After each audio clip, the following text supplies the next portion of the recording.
नजदीकी health clinic या केंद्र जाएं। अपनी सुरक्षा के लिए हमारी मदद करें। अगर आपको खांसी, बुखार या सांस लेने में तकलीफ हो तो तुरंत नजदीकी स्वास्थ्य केंद्र जाएं या हेल्पलाइन नंबर 911123978046 पर संपर्क करें।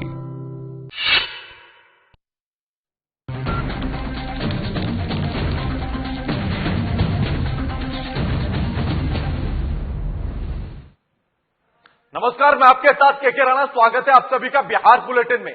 खबरों का सिलसिला शुरू करने से पहले एक नजर डालेंगे सुर्खियों पर।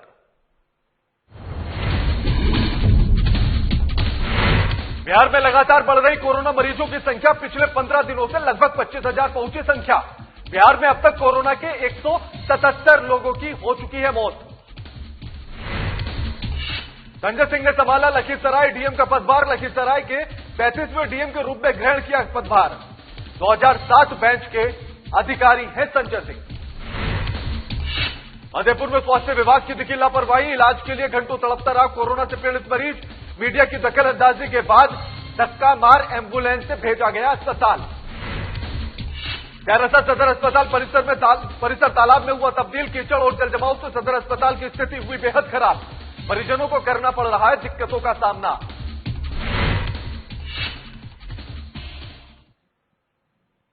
कोरोना पूरे देश में कहर बरपा रहा है।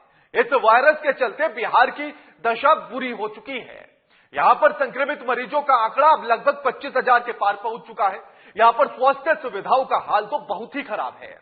लोगों को सही से इलाज नहीं मिल पा रहा है। वहीं कोविड-19 हॉस्पिटल का भी हाल बुरा ही है। बिहार में आम लोगों के साथ साथ कई नेता, अधिकारी, डॉक्टर सहित राज्यपाल निवास से लेकर मुख्यमंत्री आवास तक सबके सब कोरोना की जद में हैं। बिहार बेहाल है, जनता परेशान है और इसी पर देखिए हमारी ये खास रिपोर्ट।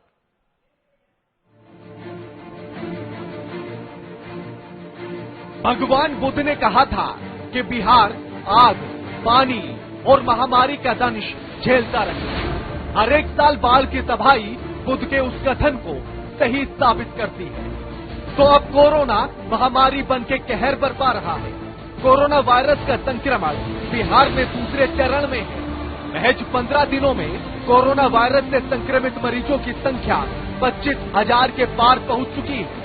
कई इलाकों को अति संवेदनशील मानते हुए उनकी घेराबंदी कर दी गई और माना जा रहा है कि आने वाले 2 सप्ताह बेहद अहम होने वाले हैं। ऐसे में दुनिया के शक्तिशाली देशों को घुटनों पर ला देने वाली इस वायरस से बचने के लिए बिहार की सरकार की स्वास्थ्य सुविधाएं नाकाफी साबित हो रही हैं। जो तस्वीरें बिहार के अस्पतालों से निकलकर सामने आ रही हैं, वो काफी डरावनी है, डरावनी। पटना के एनएमसीएच अस्पताल से एक तस्वीर सामने आई है, जिसमें एक युवक उस अस्पताल की कुव्यवस्था को उजागर कर रहा था। वहीं दूसरी तस्वीर पटना एम्स से सामने आई थी, जहां बिहार सरकार के एक रिटायर्ड अधिकारी को एडमिट किया ही नहीं गया था। बाद में उस अधिकारी की मौत हो गई थी। बीते दिनों पटना महानगर के जेडीयू युवा इकाई के प्रवक्ता अमित कुमार सिंह ने एक फेसबुक लाइव के जरिए से सबसे बड़े सरकारी अस्पताल पीएमसीएच की बदहाली की तस्वीरें सबके सामने रखी थी। 5 दिन पहले ही पीएमसीएच में उनके रिश्तेदार की मौत हो गई थी, जिस पर उन्होंने आरोप लगाया था कि डॉक्टर्स के द्वारा लापरवाही के चलते उनके रिश्तेदार की मौत हो गई है। एक तस्वीर बिहार के कटिहार से सामने आई थी, जहां एक मरीज की मौत ऑक्सीजन न मिल पाने की वजह से हुई थी। न जाने रोज ऐसी कितनी तस्वीरें निकलकर सामने आ रही हैं, जो काफी हैं बिहार की स्वास्थ्य व्यवस्था की दुर्दशा को बताने के लिए। बिहार के अस्पतालों का आलम तो ये है जनाब कि अब कोविड की जांच के लिए भी लोगों को टहलाया जा रहा है।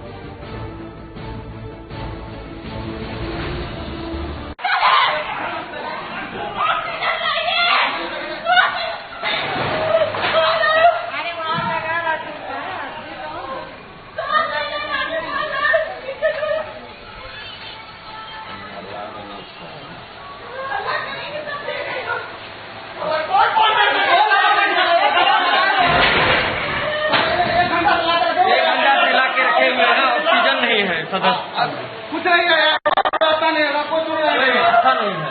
1 घंटा चला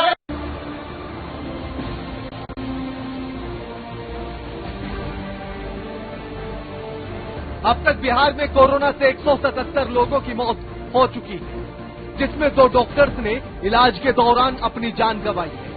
ऐसे में पटना पीएमसीएच के कुछ जूनियर डॉक्टर्स ने अस्पताल प्रशासन पर ही सवाल खड़े किए हैं। जूनियर डॉक्टर्स ने कहा है कि पीएमसीएच में सिस्टम का अभाव है, जिसके कारण डॉक्टर्स तक संक्रमित हो रहे हैं। उन्होंने पीएमसीएच की कुव्यवस्थाओं को भी उजागर किया है। इन जूनियर डॉक्टर्स का सवाल कहीं न कहीं स्वास्थ्य विभाग के लिए एक आईना है।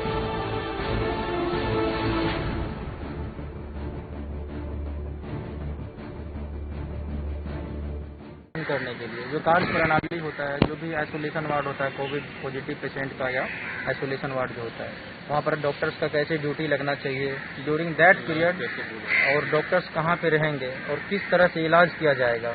जैसे अगर कोई डॉक्टर्स वहाँ पर ड्यूटी कर रहे होते हैं, अगर वो कॉमन हॉस्टल में रहते हैं तो उससे दूसरे डॉक्टर्स में संक्रमण फैलने का डर है। फिर वही डॉक्टर्स अगर कहीं और भी ड्यूटी कर रहे हैं नॉन कोविड वार्ड में भी, तो वहाँ के पेशेंट को भी कोविड फैलने का डर है। इन्हीं सब रीजन की वजह से आप देखे होंगे कि इन दिनों पीएमसीएच में काफी डॉक्टर्स और वर्किंग स्टाफ पॉजिटिव आए हैं, क्योंकि यहाँ पे जो है कोई कार्य प्रणाली ही नहीं बना हुआ है अभी तक कि कैसे किससे ड्यूटी लेना है। इसके लिए एम्स पटना का भी अपना एसओपी है, सारा कॉलेज जो है सब अपना एसओपी बना चुका है कि कैसे कैसे किससे काम लेना है। डॉक्टर अगर किसी कोविड पॉजिटिव पेशेंट के संपर्क में आ जाता है तो उसको कैसे आइसोलेट करना है, लेकिन ऐसा अभी तक कोई गाइडलाइन पीएमसीएच एडमिनिस्ट्रेशन अभी तक नहीं बनाया है। और यही सबसे बड़ी वजह है कि पीएच से सबसे ज्यादा डॉक्टर संक्रमित हो रहे हैं, क्योंकि यहाँ पे कोई फैसिलिटी ही नहीं है कि कैसे किसको आइसोलेट करना है। अगर कोई डॉक्टर पॉजिटिव आ गया और उससे हम ड्यूटी किए हैं तो हमको कहाँ रखा जाएगा, इसका कोई इनके पास उपाय नहीं है, कुछ नहीं कर रहे हैं इसके लिए लोग। अगर हम स्वास्थ्य सूचांकों की बात करें तो बिहार कई मामलों में निचले पायदान पर है।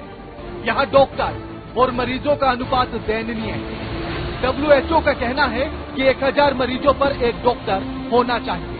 इस लिहाज से बिहार में डॉक्टर्स की संख्या 1 लाख से ज्यादा होनी चाहिए, लेकिन अभी बिहार में महज 6830 डॉक्टर ही उपलब्ध हैं। वहीं अस्पतालों की बात करें तो बिहार में प्राइमरी हेल्थ सेंटर्स की संख्या 1900 के करीब है, जबकि आबादी के हिसाब से इनकी संख्या 3470 होनी चाहिए। इसी तरह कम्युनिटी हेल्थ सेंटर्स की संख्या 867 होनी चाहिए, जबकि ये संख्या महज 150 पर आकर अटक चुकी है। पूरे राज्य में महज 9 मेडिकल कॉलेज हैं। सूबे में राजधानी पटना में ही कोरोना से लड़ने की तैयारी का जायजा अगर ले लिया जाए तो साफ हो जाएगा कि सरकारी व्यवस्था से कितना आश्वस्त होना चाहिए। यहाँ आइसोलेशन बेड जरूरत के मुकाबले बहुत ही कम। पटना में medical college, primary health centre व सामुदायिक स्वास्थ्य केंद्रों को मिलाकर 1000 से कुछ ज्यादा बेड ही उपलब्ध हैं। अब IGIMS पटना को कोरोना के इलाज से मुक्त कर दिया गया, यानी कि वहां कोरोना से संक्रमित किसी भी मरीज का इलाज नहीं होगा। कोरोना वायरस का अटैक फेफड़ों पर सबसे ज्यादा होता है, जिससे सांस लेने में तकलीफ होती है। ऐसे में वेंटिलेटर अनिवार्य हो जाता है, लेकिन 20.5 लाख आबादी वाले पटना में फिलहाल महज 100 वेंटिलेटर ही मौजूद हैं। कोरोना वायरस से संक्रमित आधा दर्जन मरीज पटना में ही मिले हैं, और पटना राजधानी भी है, तो अन्य जिलों के कोरोना मरीज भी आपातकालीन स्थिति में पटना ही लाए जाते हैं। कोरोना मरीजों की बढ़ती संख्या और इसे समुदाय में फैलने की आशंका को देखते हुए इतने वेंटिलेटर नाकाफी हैं। कोरोना के बढ़ते खतरे को देखते हुए केंद्र ने अपनी 3 सदस्यीय टीम को बिहार भेजा है। इतनी कमियों के बावजूद भी बिहार के स्वास्थ्य मंत्री कमियों की बजाय अपनी खूबियां गिनाने में लगे हैं।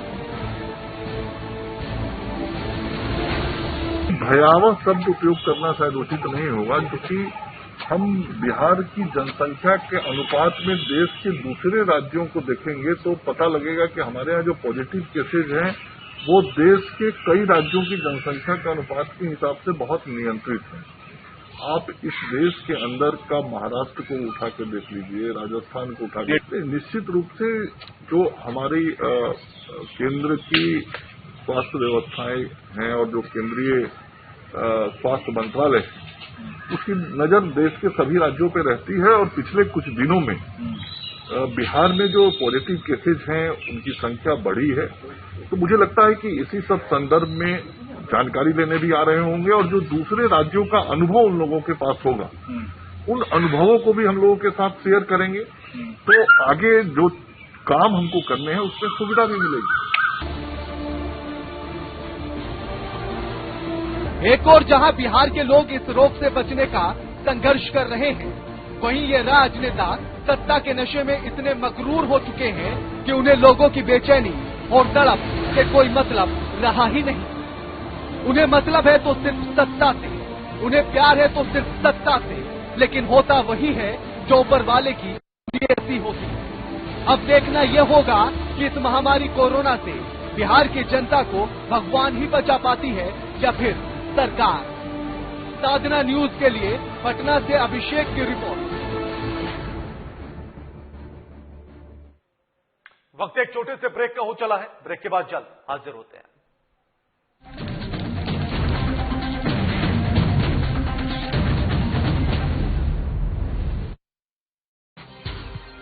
इस सावन घर बैठे कीजिए बाबा बैद्यनाथ के दर्शन। बाबा धाम से सीधा प्रसारण सिर्फ साधना प्लस न्यूज पर। समय सुबह 7 बजे, दोपहर 12 बजे, संध्या आरती शाम को 7:30 बजे, सिर्फ साधना प्लस न्यूज पर।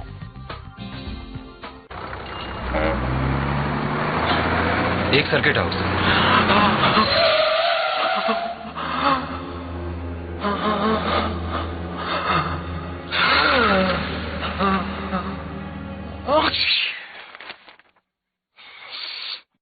नोवेल कोरोना वायरस बीमारी को फैलने से रोका जा सकता है।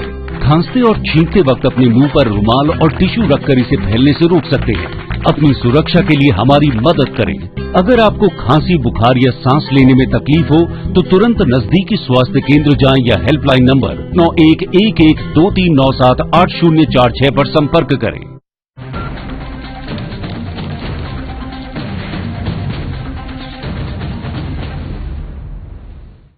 ब्रेक के बाद आप सभी का स्वागत है। लखीसराय जिले के 35वें डीएम के रूप में संजय कुमार सिंह ने कार्यभार ग्रहण किया है। सबसे पहले समाहरणालय के प्रांगण में सोशल डिस्टेंसिंग का पालन करते हुए नए डीएम संजय कुमार सिंह ने पुलिस जवानों की परेड की सलामी ली है, जिसके बाद जिलाधिकारी कक्ष में जाकर जिलाधिकारी के रूप में अपना योगदान दिया। आपको बता दें कि लखीसराय डीएम शोभेंद्र कुमार चौधरी का तबादला सामान्य प्रशासन विभाग के विशेष सचिव के पद पर किया गया है। उनके स्थान पर 2007 बैच के संजय सिंह को लखीसराय के जिलाधिकारी बनाया गया। इसके पहले वे प्रबंध निदेशक बिहार चिकित्सा सेवा और आधारभूत संरचना निगम लिमिटेड के पद पर थे। मौके पर नए डीएम संजय कुमार सिंह ने बताया है कि निवर्तमान डीएम के द्वारा किए गए कार्यों का अवलोकन करते हुए बचे विकास कार्य को आगे बढ़ाया जाएगा। अधिकारी के रूप में प्रभार ग्रहण किया हूं और सबसे पहला हमारा जो चैलेंज है आज के दिन में वो कोरोना संक्रमण से संबंधित है। इसकी संख्या बराबर बढ़ रही है, तो हम लोगों की प्राथमिकता वही होगी जो सरकार की प्राथमिकता है। जांचों की संख्या नहीं बढ़ा सके बढ़ाएंगे और खास करके कंटेनमेंट जोन और जो सरकार का आज के दिन में मास्क के प्रति जागरूकता लोगों को इसको हम लोग अधिक से अधिक बढ़ाएं और लोगों से भी हमारी अपेक्षा हो कि वो भी जो केंद्र सरकार और राज्य सरकार के द्वारा बराबर जो ये उद्देश्य एक तरीके से किस तरीके से हम कोरोना संक्रमण से अपने आप को बचा सकें और अपने परिवार और अपने आसपास के लोगों को बचा सकें, वो भावना लगातार बारिश के कारण अब सुपौल जिला मुख्यालय में भी जल जमाव की स्थिति बन गई है। सदर बाजार के तमाम जगहों पर बारिश ने शहर की सूरत ही बिगाड़ दी है।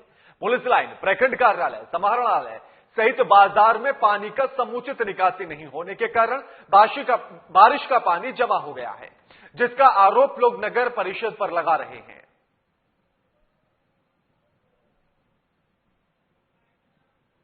जूता उतार के और पैंट ऊपर करके जाता आता है सब ड्यूटी के टाइम में। काफी तकलीफ है, संघर्ष भरा तकलीफ है इसमें। पुलिस लाइन है और बस करोड़ों राशि खर्चा करने के बावजूद भी नगर परिषद जल जमाव से निजात दिलाने में फेल हो गई है। पूरे शहर के सभी नागरिक परेशान हैं और शहर में जगह जगह पानी के जमाव से सभी लोगों को काफी समस्या हो रही है। जल निकासी का जल व्यवस्था नहीं किया गया तो सुपौल में महामारी फैलने की भी संभावना।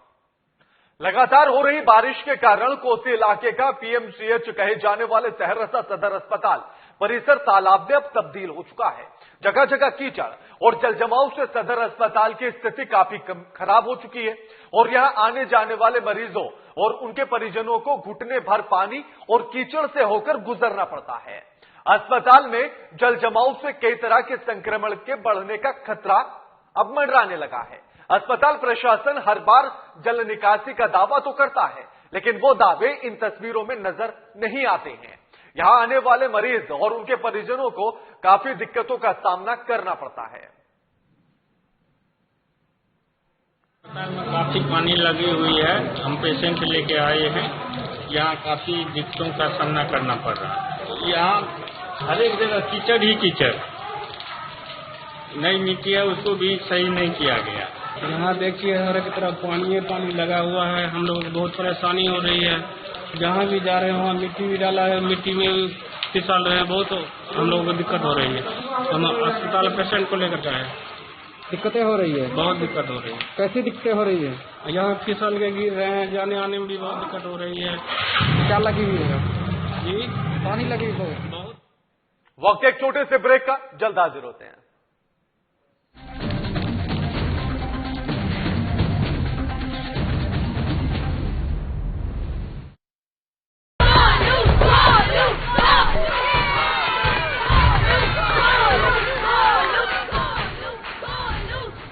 बैटिंग तो अर्जुन कर रहा है, तो सब गोलू के लिए क्यों चेयर कर रहे हैं?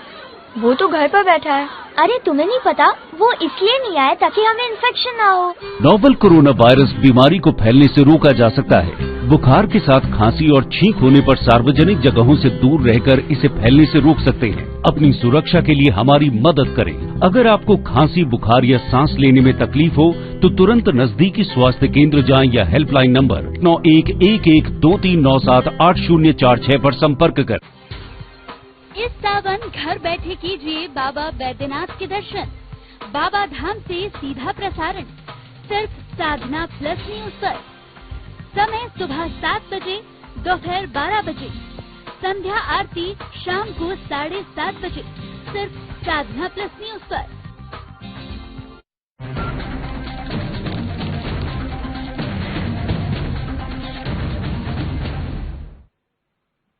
ब्रेक के बाद आप सभी का स्वागत है। सुपौल के कोसी कमिश्नर के सबसे बड़े कॉलोनी में लोगों का जीना मुश्किल हो गया है।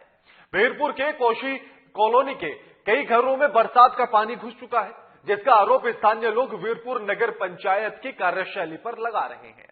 लोगों का कहना है कि अगर पंचायत ने समय रहते नालियों की सफाई का काम करवाया होता तो आज ये समस्या खड़ी ही नहीं होती। वहीं मौजूदा हालात में वीरपुर नगर पंचायत के चेयरमैन पद को लेकर खींचातानी भी चल रही है।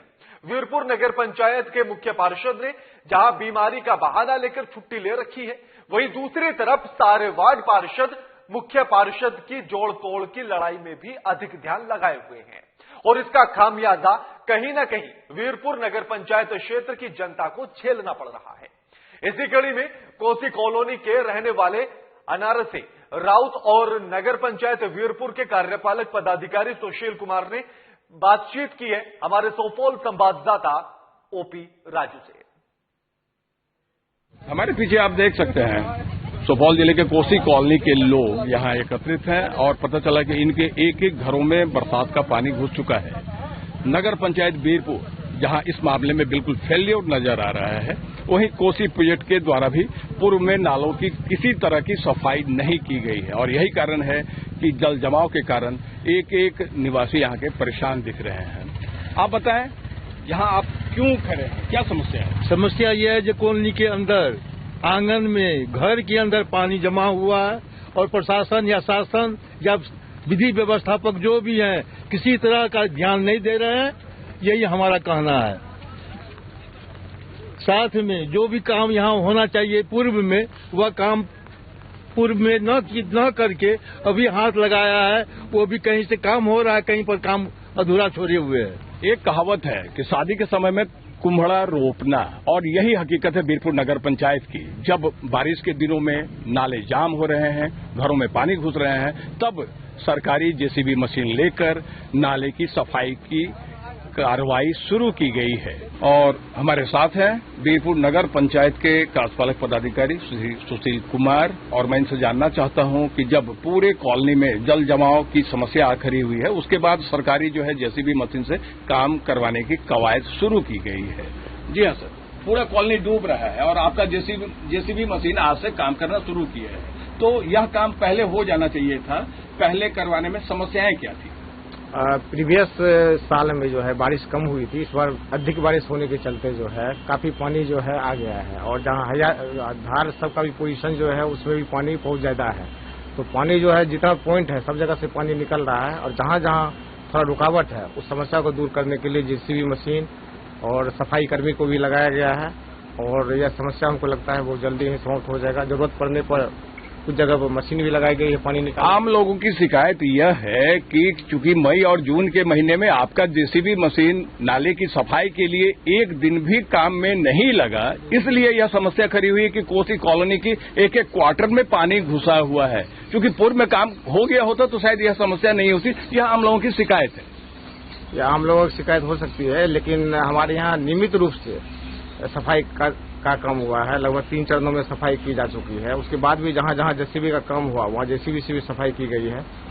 इसके बावजूद भी अधिक बारिश होने के चलते, और नेपाल साइड में भी काफी मात्रा में बारिश हुई है, इसके चलते जो है पानी का जो है बहाव हो रहा है और पानी हर एक पॉइंट से निकल रहा है। हकीकत है कि आम लोगों का यह मानना है कि सफाई का काम समय से पूरा नहीं हुआ, लेकिन जो नगर पंचायत की शिकायत है कि नेपाल में ज्यादा बारिश हुई, उसके कारण जो है कॉलोनी में पानी घुस गया है, और आम लोग यहाँ के इस बात से इत्तेफाक नहीं रखते हैं। सुपौल से साधना प्लस न्यूज के लिए ओपी राजू।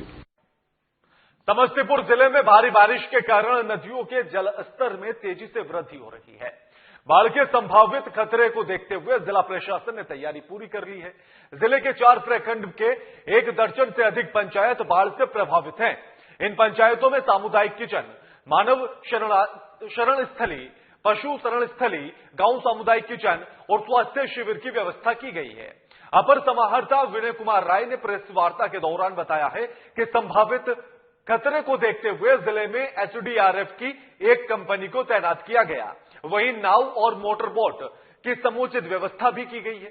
इसके अलावा प्रभावित क्षेत्रों के लोगों का अकाउंट नंबर लेकर डाटाबेस तैयार किया जा रहा है, ताकि बाढ़ आने की स्थिति में 2 से 3 दिनों के अंदर ही राशि उनके खाते में भेजी जा सके। उन्होंने कहा है कि कोरोना महामारी को लेकर संबंधित पंचायत में विशेष व्यवस्था की गई है।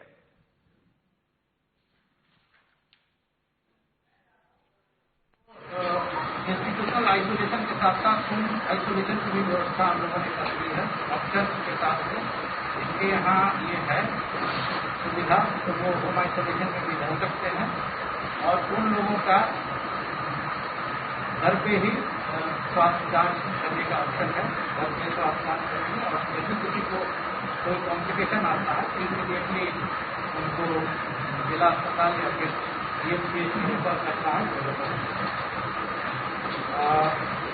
क्योंकि हेल्थ चेकअप की व्यवस्था हुई है, ऑक्सीजन की व्यवस्था, एक नया केंद्र भी हम लोग बनवा रहे हैं जहाँ के ऑक्सीजन वगैरह का भी व्यवस्था रहेगा, ताकि जो कम सिम्टम वाले लोग हैं उनको यहाँ ट्रीट किया जाए। बागमती का लेवल खतरे के निशान के पास है, खतरे के निशान से अभी ऊपर नहीं है, इसलिए अभी बहुत बाढ़ लाइक सिचुएशन नहीं है, लेकिन नदियों में पानी आ गया है।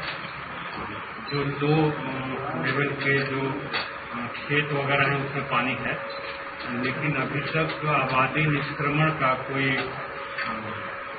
स्थिति नहीं बनी हुई। लेकिन हम लोगों को पता है जो जहाँ जहाँ पंचायत में बाढ़ आता है ब्लॉक में, कल्याणपुर है जो बागमती से प्रभावित होता है, उस पर बिल्कुल सारे लोग सचेत हैं। उसकी 3 पंचायतें पूर्णतः प्रभावित होती हैं। कलौंजर है, इसके बाद 2 और बगल के पंचायत नामापुर और तीरा, ये 3 पंचायत है। वहाँ पे एक SDRF की टीम ऑलरेडी।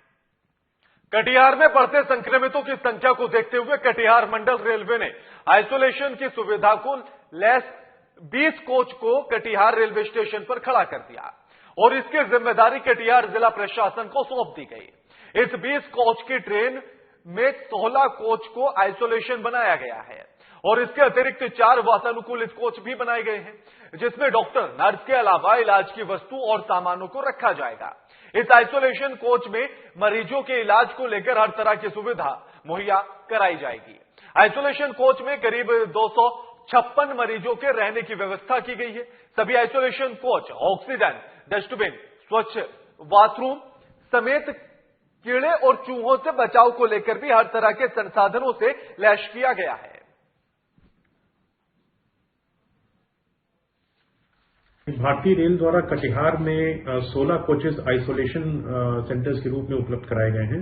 इन 16 कोचेज में 16 बेड्स की कैपेसिटी है, यानी कुल 256 बेड्स की कैपेसिटी है और इसकी इंस्पेक्शन इसका कराया जा चुका है। सिविल सर्जन की टीम ने इंस्पेक्शन किया है और कुछ फैसिलिटीज रेलवेज ने दी है, वाटर फिलिंग, 2 ऑक्सीजन सिलेंडर पर कोच और बाकी जिला स्वास्थ्य विभाग को मेंटेन करना है और डॉक्टर्स वगैरह की डेपुटेशन हम लोग को करनी है। तो हम लोग ने उसका इंस्पेक्शन कर लिया है और आवश्यकता के अनुसार हम लोग इसका इस्तेमाल करेंगे। आइसोलेशन कोच की सुरक्षा में हम लोग को यहाँ पे तैनात किया गया है, जिसकी हम लोग ड्यूटी कर रहे हैं। यहाँ पे ये 1 महीना से रेलवे की पूर्व तैयारी है कोरोना को लेकर। 24 कोचेज हैं यहाँ पे। और इसमें क्या सब सुविधाएं इस बोगी में? अंदर की हमें ज्यादा जानकारी नहीं है क्योंकि हम बाहरी रूप से इसकी सुरक्षा करते हैं। जहाँ तक जानकारी के अनुसार यहाँ पे अभी ऑक्सीजन और अन्य भी मूलभूत जो जरूरी आवश्यक चीजें हैं। कोरोना को लेकर मधेपुर में स्वास्थ्य विभाग की एक के बाद एक बड़ी लापरवाही सामने आ रही है। मधेपुरा के आलमनगर प्राथमिक स्वास्थ्य केंद्र में भी विभाग ने ऐसी ही लापरवाही निकलकर वहां से सामने आई है। यहां एक कोरोना संक्रमित युवक आइसोलेशन और इलाज के लिए करीब 20 घंटे से परेशान रहा, लेकिन उसे इलाज नहीं मिला। तब भेजा गया जब मीडिया वहां पहुंची। मरीज को भेजते वक्त आलमनगर पीएचसी की व्यवस्था की कई पोल खुल गई। जिस एम्बुलेंस से मरीज को मधेपुर भेजा गया उसमें सुरक्षात्मक मानकों का पालन किया ही नहीं गया और एम्बुलेंस को धक्का मारकर स्टार्ट कराया गया। बारिश, बाढ़ और कोरोना संकट के बीच धक्का मार एम्बुलेंस लोगों के स्वास्थ्य की हिफाजत आखिर कितना कर पाती है, इसका अंदाजा आसानी से लगाया जा सकता है। ये तस्वीरें आपकी टीवी स्क्रीन पर हैं, जहां सरकार के वो सारे वादे, वो सारे दावे फेल हो जाते हैं। जहां सरकार कहती है कि कोरोना को लेकर वो बेहद चिंतित है और बेहद ही ठोस कदम उठा रही है। यानी कि मधेपुरा से जो तस्वीर निकलकर ये सामने आई है सामुदायिक स्वास्थ्य केंद्र आलमनगर की, जहां एक मरीज को 20 घंटे तक तड़पना पड़ा। मीडिया के पहुंचने के बाद उसको एडमिट किया जाता है और जब उसको एम्बुलेंस से भेजा जाता है तो उसको धक्के मारकर स्टार्ट किया जाता है। यानी कि पूरी स्वास्थ्य व्यवस्था धक्का मार है। एम्बुलेंस आ रहा है, एम्बुलेंस नहीं आया। 10:30 बजे रात से हम लोग बैठे थे बाहर। बुलेटिन में फिलहाल इतना ही। नमस्कार।